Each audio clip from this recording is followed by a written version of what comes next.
Kenya had its independence in 1963.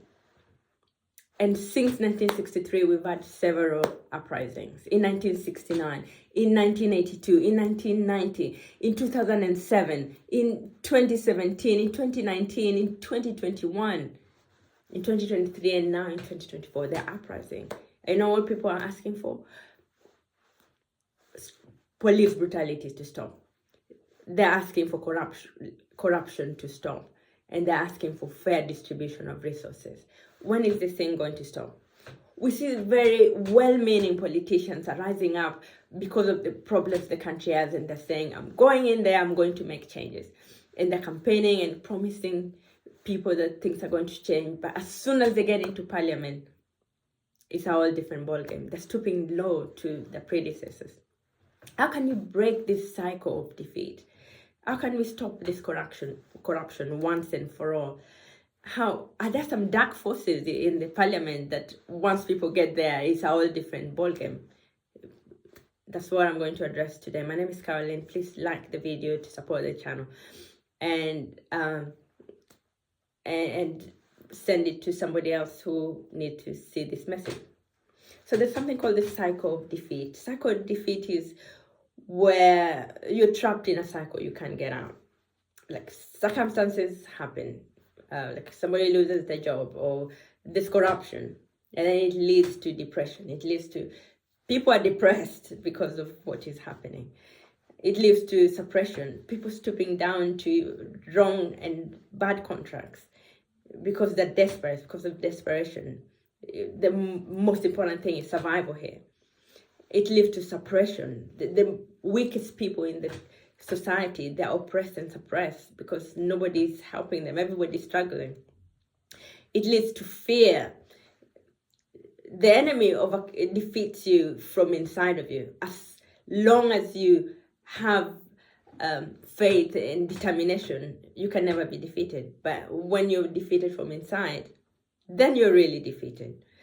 Then it leads to possession, where, you know, because of wrong contracts, debt contracts, you are a slave, basically.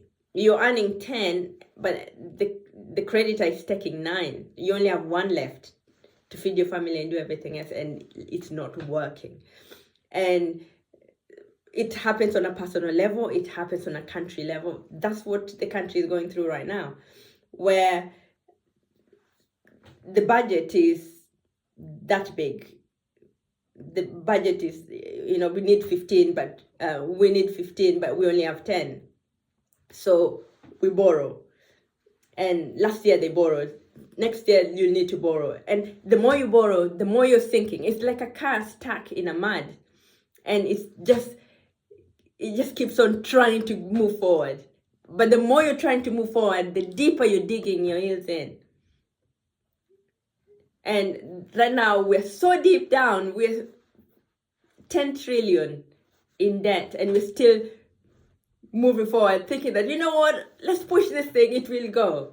No, it won't. You're so deep down. You need a different mindset. You need a different plan. So, Russia's leaders always help the country. When people are righteous, countries prosper. When leaders are corrupt, when evil people lead, the countries suffer. We have to look for a way, a different mindset than the one that created the situation we're going to. So let's say there's 4 different levels of financial health. The first one is where the books are not balancing. So people are borrowing more and you're sinking deeper and deeper in debt. The way out, one of the way outs, the practical way out will be to cut off some things, replace some things in the budget with cheaper alternatives, and find another way of another income streams, have multiple income streams. That is the only practical things you can do to solve that situation. The next level will be where the balance is, the budget is balancing, but only on a short-term level. you're not thinking of development. You're not thinking of the next generation, the kids who are going to be born 5 years from now. How are you going to take care of them? You're not thinking of people going to retire. On a personal level, it would be, thinking of one expense that you need once in a lifetime or once a year, like going home or buying a new car. We need to be able to save for these things. So the third level is where you're saving a little bit. So you have factored, for the yearly expenses and everything. You've divided it into the number of months and you're saving for that particular thing, and the balance is budgeting, the balance is balancing, okay? And you're also thinking of, children are going to go to school in 5 years, so how much do we need for the education? And you're starting to factor that in and saving every month, so that by the time it's 5 years, you have that money. And that would be, how many people are going to retire this time? So by that time, you have all the pensions ready for them as a country. So it works the same thing on individual levels as a country as well. And the third level is where you've saved and everything is balancing. You have something spare just in case there's a hurricane or tsunami and all of that. The funds that you can put in and everything is running smoothly. But the fourth level is where you have multiple streams of income, where you can have debt, yes, but you have an investment that is servicing the debt. So your primary income is not the one that is used to service the debts that are coming in. So that eventually you have more streams of income coming in and there's enough, and you can look after your country. So we cannot have the same mindset of the first level trying to sort this problem out. Yeah, I'm glad we're having dialogue, we're having discussions. I'm glad you're meeting the president is meeting next week with people from different places in the country to try and resolve this thing. But I'm hoping that the mindset that is going to try to solve this thing is not the same mindset that created it. Because without a vision, people perish. And whoever accomplished anything big in their lives did not know how they're going to accomplish it. But having a big vision calls the resources and the answers to come and help. And also we need to trust in God. We need to believe in God. So the next cycle that we should have is where circumstances are completely different, where not just the politicians, but the whole country, we're deciding, we are going to focus on the service. We're going to be for the service of the nation. We're going to serve our nation. And we're going to serve with transparency and accountability and different ministries. There's going to be a cleanup. What we need right now is a cleanup of different sectors, a cleanup of different systems and policies, a cleanup of different contracts should be looked at across the board. And one of the contracts we need to find out is, I don't know who owns the central bank. And is there a way of freeing people from the bondage of debt? People earning 10 and 9 is taken away. Is there a way of making sure that food and shelter is provided for? They're only paying a little, or some of the interests are brought down, or some of the interests are completely cut, so that people are not in prison. We need a new cycle of empowerment, where circumstances are better, where opportunities are available now to people. Lots of people who are exiled out of the country ran away because situations were bad. They are resourceful people. They can come and help build the nation in one way or another. We want to see situations where we can we can come back to the country.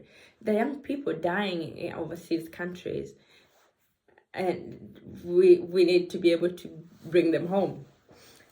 And we want to see opportunities for the young people where everybody has a job, everybody has education, everybody has everything they need to be a resourceful member of the country. We want to see the old people catered for. This will lead to empowerment where future needs are met.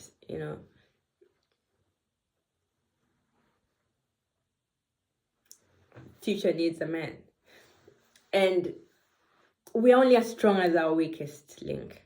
We're only as strong as our poorest. If the poor people, the low class people, are able to be taken care of, the people with learning disabilities, the old people who are not contributing to the economy, that we're able to look after them, then we are a strong nation. We're only as strong as our weakest link. And there'll be more faith in humanity. And we need to go back to God. Our country is a Christian country. We were dedicated to God. And we need to find out from, the faith community, what's the direction God is leading this country in. Because you can do everything else, but if we miss the direction God has for us, there's no way we're breaking the cycle. The biggest places, the biggest pillars we have is our faith pillar. We need to see where we're going as a nation, what God wants for us. And this will lead to liberation of people. And just the foundational things needs to be checked. I'm glad this dialogue. I'm hoping that you look at foundational things, contracts. The minimum wage, is it working? Agreements, work agreements, contracts with creditors and debts, secured and unsecured loans. Other ways of elevating bondage from the people, so that people can start having at least 6 out of the 10 to feed their families and do the things they're going to do. The picture we have as a country right now, where the country needs 15 and it only has 10, is a picture of many people in the country as well. So we need to have a cleanup of our different departments and the structures, the policies, to help people, to really help people to come to a place where they can be free again. And we cannot solve the problem with the same mindset that created it. We need to think differently, and we need to have a vision for where we're going. There is a story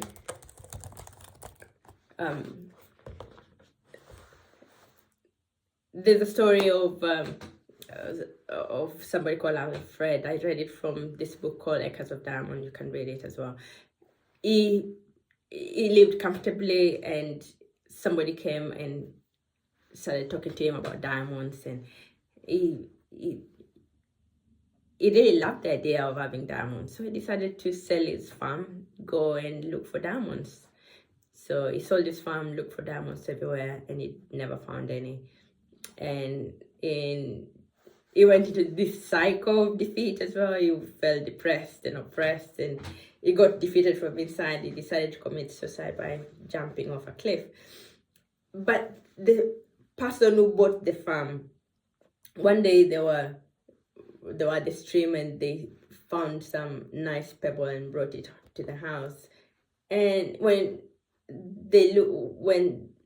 this priest who had told the other guy about diamonds, when he looked at it, he said, "This is a diamond." And it ended up being a diamond mine. Apparently, where the guy lived, there was acres and acres of diamond, and he didn't know about it. So there are opportunities in Kenya. The only thing is that you cannot see them with a mindset of poverty, of defeat. You need to come out. We need to get other different people who, you cannot read the glass label from inside the glass. You need different people looking from outside and helping out to see the opportunities. And I believe we have a very bright future for our country. My name is Caroline Jones, and please like and subscribe for more videos in this topic, and see you in the next video. Thank you.